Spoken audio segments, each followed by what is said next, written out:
Halo semua, pada video ini kita akan belajar mengenai sejarah Muhammad yang perlu diketahui oleh umat Kristen dan mungkin belum diketahui oleh umat Muslim. Oke, kita mulai aja ya.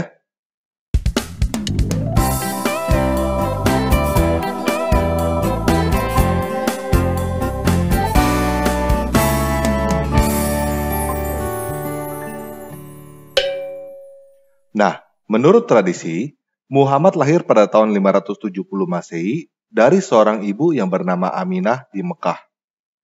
Ketika berusia 40 tahun, Muhammad mendapatkan wahyu dari seorang malaikat yang disebut Jibril pada gua yang bernama Hira.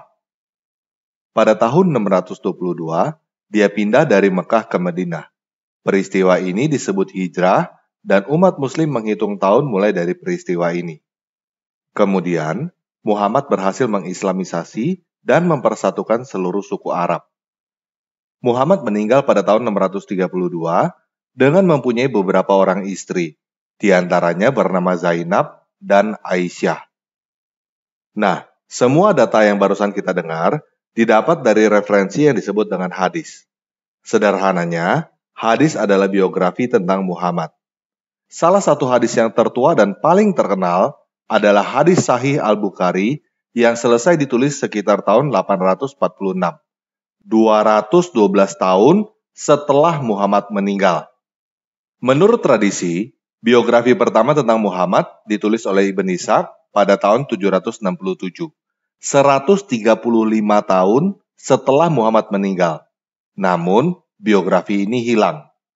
Karya Ibn Ishaq diketahui karena ada dikutip oleh Ibn Hisham pada bukunya yang berjudul Sirah Nabawiyah, yang ditulis sekitar tahun 828, 196 tahun setelah Muhammad meninggal, dan At-Tabari yang ditulis sekitar tahun 915, 283 tahun setelah Muhammad meninggal. Nah, coba sekarang kita perhatikan. Seseorang yang dianggap nabi terbesar oleh umat muslim, mempunyai prestasi sedemikian besar, mendapatkan wahyu dari Tuhan, mempersatukan seluruh suku Arab, tetapi biografinya baru ditulis lebih dari 135 tahun setelah dia meninggal, dan ditulis berdasarkan cerita yang dikumpulkan dari rakyat. Ada yang aneh gak?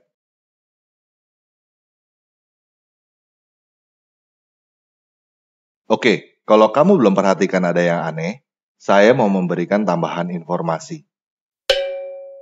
Menurut tradisi, setelah Muhammad meninggal, kepemimpinan diteruskan oleh khalifah, yang artinya penerus. Pertama, diteruskan oleh para sahabat Nabi, yaitu Abu Bakar yang hanya memerintah selama 2 tahun, lalu meninggal karena sakit. Kemudian, diganti oleh Umar bin Khattab yang memerintah selama 10 tahun, lalu mati dibunuh.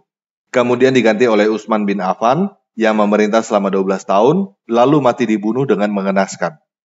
Kemudian diganti oleh Ali bin Abi Thalib yang memerintah selama 5 tahun, yang juga mati dibunuh.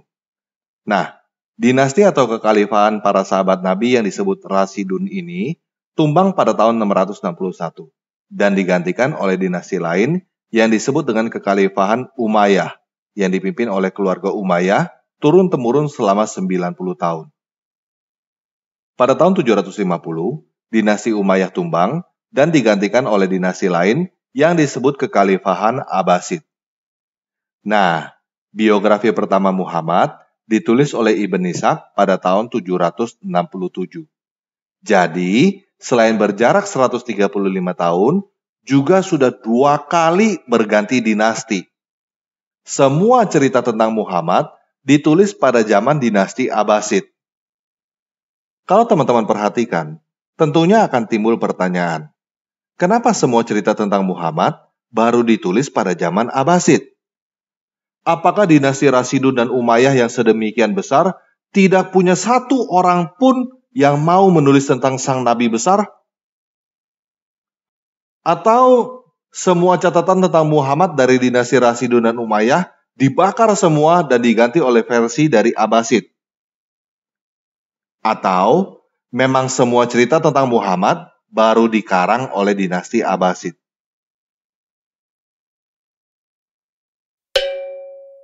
Nah, kalau kita kilas balik sejarahnya, persatuan bangsa Arab terjadi pada zaman Rasidun.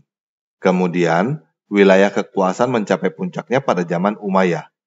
Pada zaman Umayyah inilah terjadi Arabisasi. Bahasa Arab menjadi bahasa internasional. Tepatnya pada zaman Abdul Malik bin Marwan. Abdul Malik bin Marwan inilah yang mendirikan kubah batu di Yerusalem pada tahun 691 dan menghilangkan gambar wajah manusia pada koin.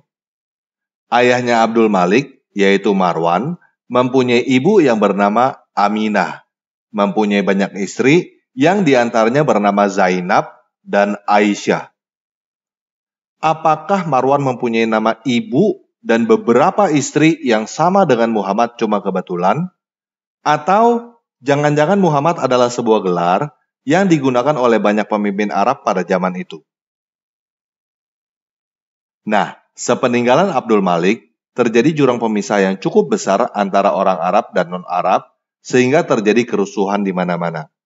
Kemudian, dinasti Abbasid mengambil alih dinasti Umayyah dengan menghilangkan jurang pemisah antara orang Arab dan non-Arab, disertai dengan propaganda sebagai keturunan pamannya Muhammad yang bernama Abbas. Pada zaman dinasti Abbasid inilah Islam berkembang dengan pesat, yang ditandai dengan maraknya hadis yang terbit. Dan selain itu, pada zaman Abbasid inilah Al-Quran juga dikanonisasi menjadi 7 versi qiraat atau 7 ahruf oleh Abu Bakar ibn Mujahid yang lahir pada tahun 859.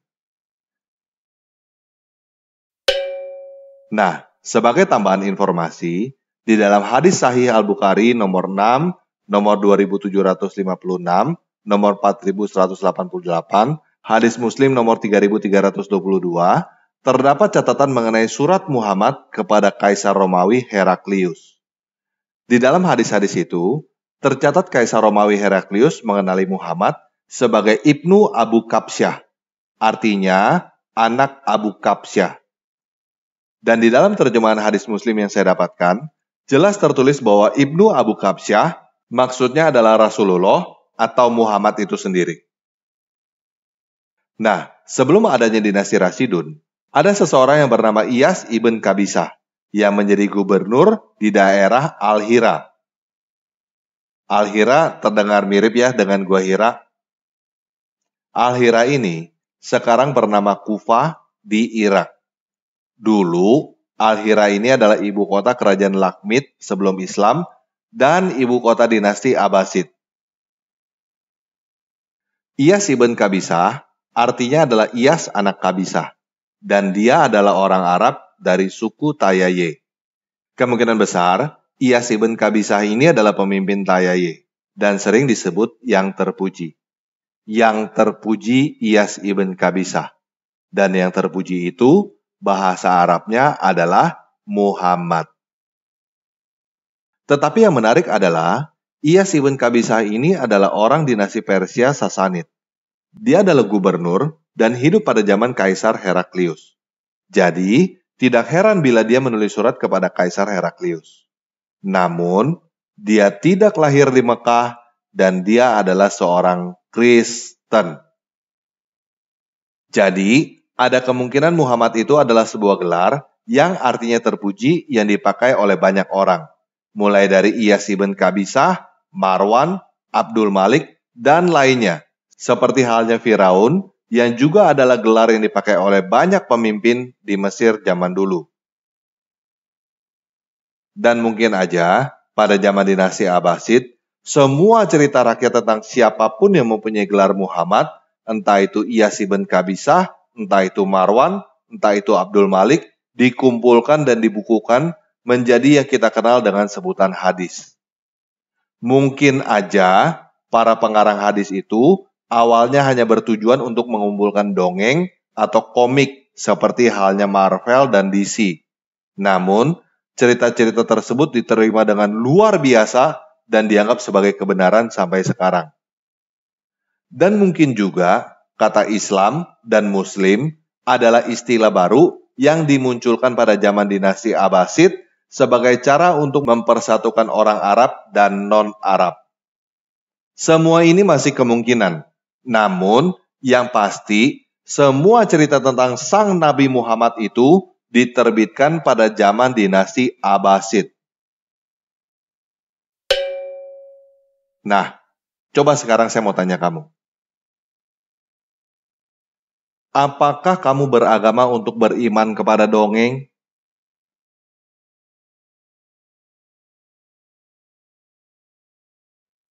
Untuk apa kamu mempercayai dongeng sebagai kebenaran kan?